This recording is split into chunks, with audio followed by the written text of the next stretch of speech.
Kingdom Culture family, welcome back to the Kingdom Culture podcast. I hope everybody's having a great week.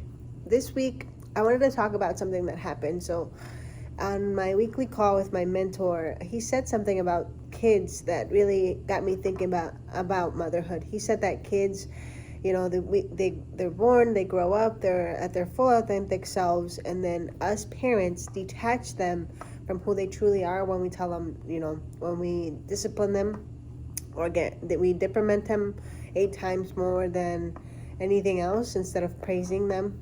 And then he said that that's rooted, the more that you hear don't do this or the yelling or whatever else gets rooted into them.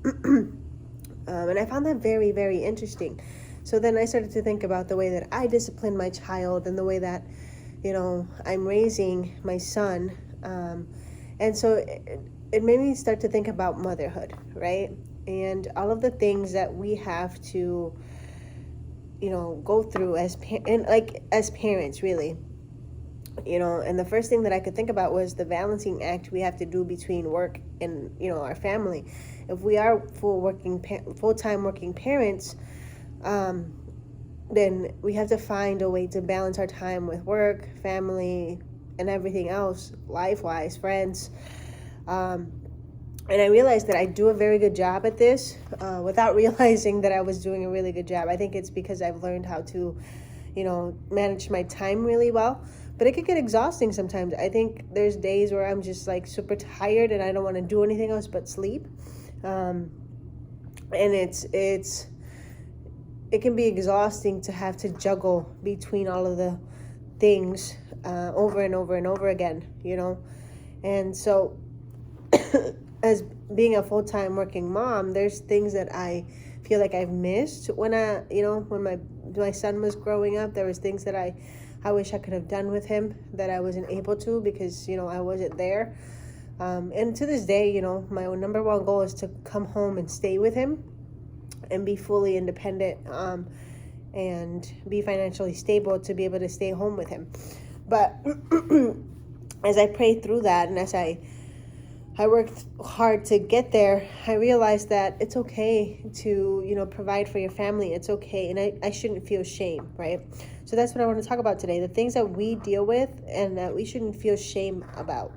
The first one for me was, having to work. I always told myself that I would be with my son or daughter or kids, be a stay-home mom and be with them 100% of the time. But it didn't work out that way, right? And so I had a lot of shame because of that. I'm like, I got to work harder. And I just stressed myself out so much that it didn't work. So I don't want you to feel shame because you're not with your kids all the time, right? We just have to find the balance of how to take our time with them and be 100% present wherever you are. So if I am working, I am fully present for the time that I decide to work. If I'm going to spend time with my son, I'm fully present with him. I put my phone away, all distractions away, put the TV away, and we're sitting with him directly. 100% of our attention is to him, nothing else. So, as you balance your time, also make sure that your attention is at 100%. You're showing up at 100% for anything that you're doing, right? The other thing is the social pressures, right? I'm Hispanic, so for me, it was a shocker when I went to Mexico to our other facility for work. They asked me, they're like, do you have kids or whatever? And I was like, yeah, I have one son. He's 3 years old. And their comments were like, what are you doing here? Why did you leave your son? How can you be traveling, right?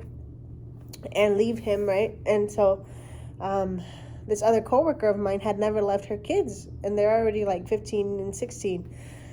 So the social pressures of being Hispanic and like not being able to like take trips, I've gotten heat over that as well from my family members of like, because I take girl trips, I take business trips, I'm away from my son a lot. And so that was shocking to me that, people aren't used to having a dad really step in the Hispanic community. I think I've met more of women that do the whole thing by themselves. There's a lot of men that don't help their partner, and no shame, no shade, but I'm blessed that my husband is very hands-on. From the moment I was pregnant, he's like, I want to learn everything, from changing a diaper to making sure that he is fed and taken care of. So I'm blessed like that. But the stereotypes of, you have to be with your kids 24/7 in a Hispanic household is real.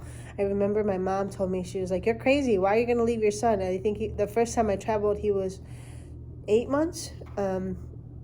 So navigating through that, navigating through my emotions of feeling shameful and feeling guilt for leaving him because I had to work, was another thing that I really, really had to come in peace with, right? But here's the thing with me. Yes, I travel a lot for work. Yes, I have a heart for traveling and I go see my friends. But wherever I can take my son, he goes with me. A friend asks me to dinner. I ask, hey, I'm going to bring my son. Can he come with? Is it cool? Boom. I have cultivated a relationship with my son where we're very, very close. And anytime that I can spend with him, I choose to be with him instead of anything else.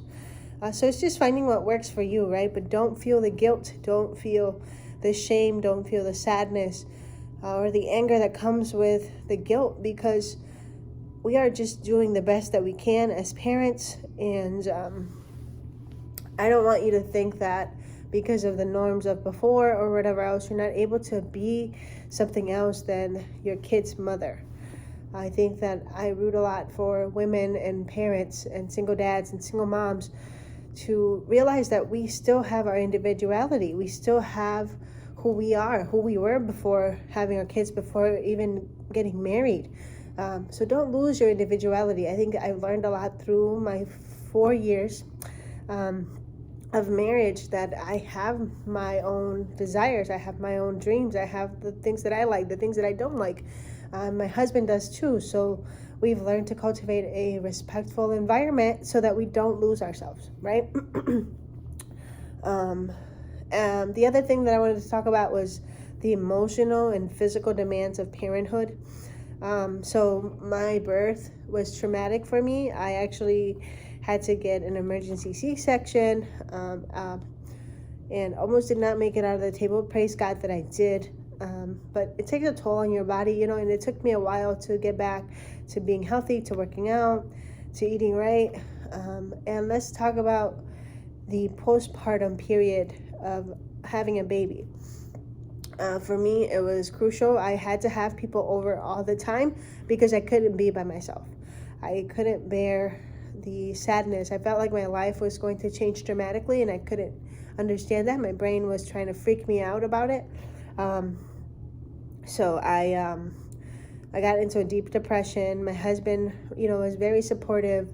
And then in the middle of that, his father got sick, and I was left alone with my son at 8 months for about 2 months, almost 3, while going through my postpartum period. And it was hard, y'all. At nighttime, we would not leave my room. I remember, because we don't have a TV in our bedroom, I remember I brought the TV in, the PS3 in, and I did not leave my room at all. I'd get home, pick him up from his sitter, we'd get something to eat, I'd feed him, I'd bathe him, we'd, get him ready for bed, and then I think we were in bed by 7 o'clock, 8, and we would not leave the room because I was just so sad and so tired, so exhausted. So that's very real, having to go through that, having to understand how I wanted to manage being a mom. And from my childhood experiences, right, I had all these fears that I was portraying onto my son in her relationship early on. So that didn't help my postpartum depression, right?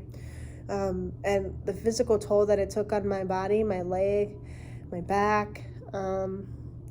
Like I said, it took me a long time to get back to being fit and working out and doing other things because I was just so focused on making sure that he was okay and that I had everything in line.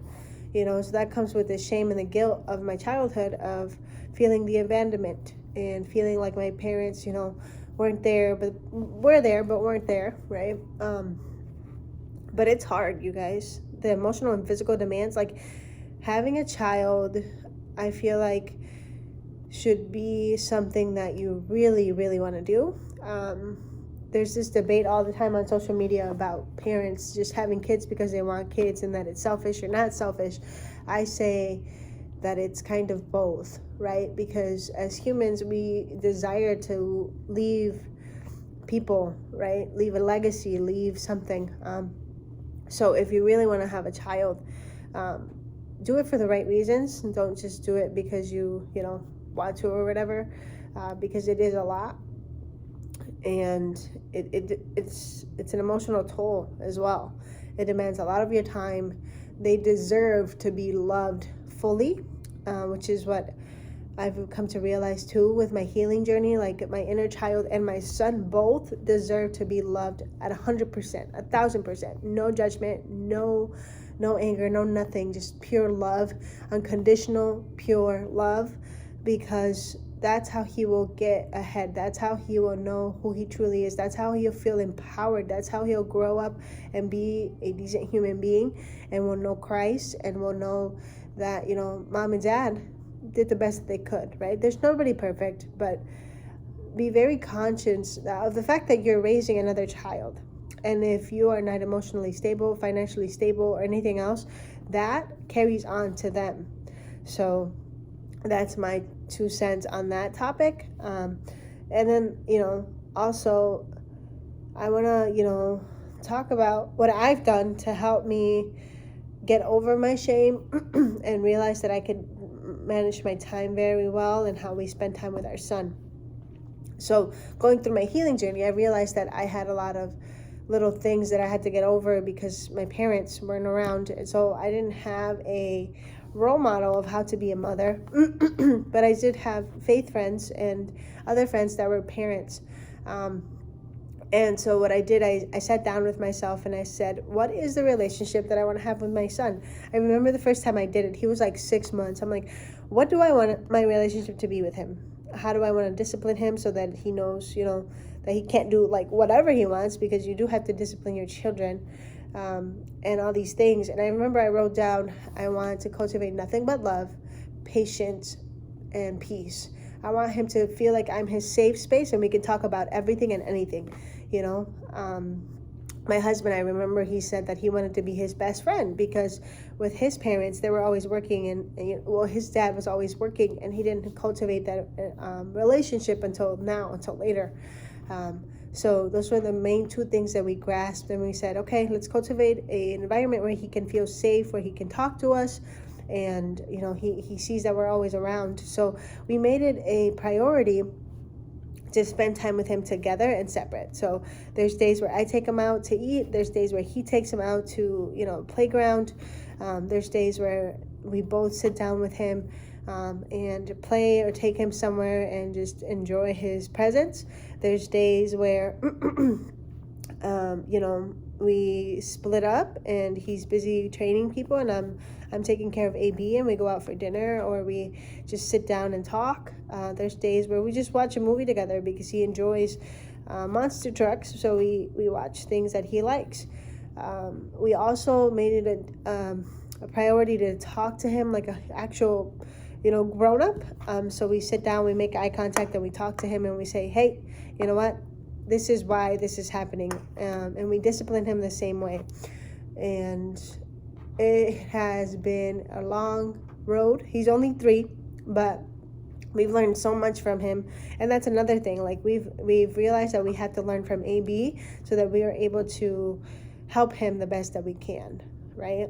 So if you are a parent, or you're thinking of being a parent, just take some time to meditate and realize what kind of parent do I want to be? What is a relationship that I want to have with my children? What do I want to teach them? How do I want them to grow up? What do I want them to have, not have? And realize that you can learn so much from them. Even if they're 3 years old, you can learn so much. AB keeps me present. The joy that he brings into my life, because he's always smiling and laughing, is amazing. I'm learning to be, carefree. I'm learning to not care about what people think about me. This kid will go out and run and whatever he wants to do, and it's so cool to see it. So I want to encourage you to always, always, always remember that life is short. You only have one life, so live it to the fullest. And if you have kids, allow them to experience life through their own eyes, through their own experiences. Let them get dirty. Like, I don't know, I think I'm going into this season of just letting him do what he wants for a little bit and let him explore life. And I just want to be present and be there for him and see it all, right? Because it's true, they're only this little now. So I think I've come to the point where I don't want to miss any more of his life. And so I'm working hard to be able to be present with him. But anyways, remember, give yourself grace. You're doing the best that you can. Nobody's perfect, and nobody wrote a parenting book. Everybody's journey is different. So I pray that you don't feel shame or guilt when dealing with your kids.